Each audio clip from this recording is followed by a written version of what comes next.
Dover Air Force Base. Very sad occasion. We'll then be back, and we have a very busy day planned. We had a very good meeting yesterday with North Korea.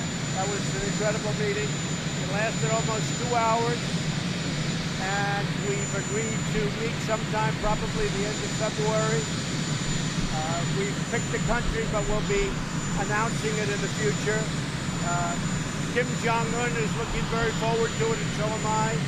We've made a lot of progress that has not been reported by the media, but we have made a lot of progress as far as denuclearization is concerned, and we're talking about a lot of different things, but we've made tremendous progress that has not been reported, unfortunately, but it will be. Things are going very well with North Korea. Things are going very well with China and with trade. There were some false reports about sanctions being removed.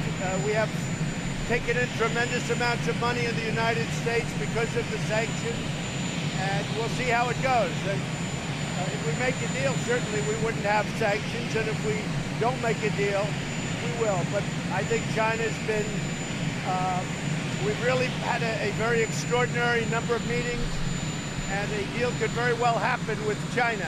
It's going very well, I would say about as well as it could possibly go, and without a question.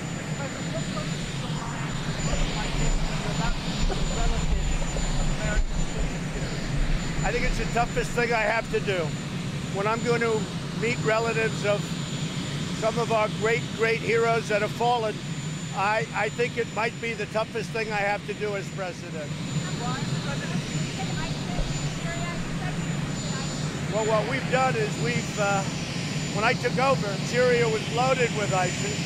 And again, when you say to it, and I've always said, who are we killing ISIS for? You know, the worst enemy of Russia, Iran, Syria, you look at it, is ISIS. So we're killing ISIS for people that aren't necessarily always in agreement with us. Let's put it that way. We've gone into Syria, and in 2 years, we've, I guess, reduced it to about 99% of the territorial caliphate. Now, that doesn't mean you're not going to have somebody around, and who knows what happened and who it was. Nobody's sure. But I will say this. We've taken it. Syria was a mess.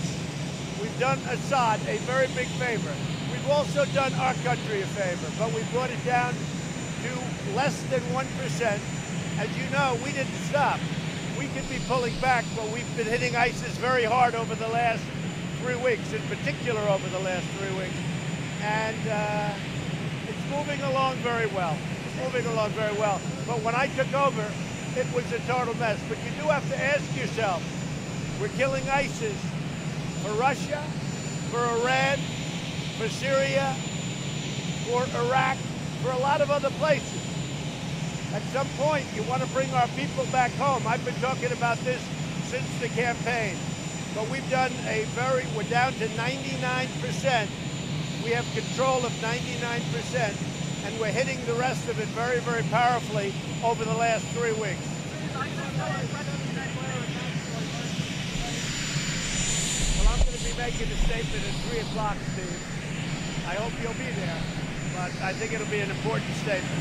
Having to do with as you know, caravans are coming up. They have a big one coming up now. I'm disappointed that Mexico is not stopping them. I mean, Mexico seems unfortunately powerless to stop them. Many got through, they broke through the Mexican area where in theory they were guarded, and they weren't so well guarded. So you have a lot of people in caravans coming up. If we had a wall, we wouldn't have a problem, but we don't. We have too many open areas. The walls that we fixed and the walls that we built hold beautifully, but we have a lot of open areas, and that's too bad. Now, the previous caravans we stopped. They're right now in Tijuana. I don't know what they're doing in Tijuana, but they're not in our country, that I can tell you. Well, you're going to see at 3 o'clock. You'll see at 3 o'clock.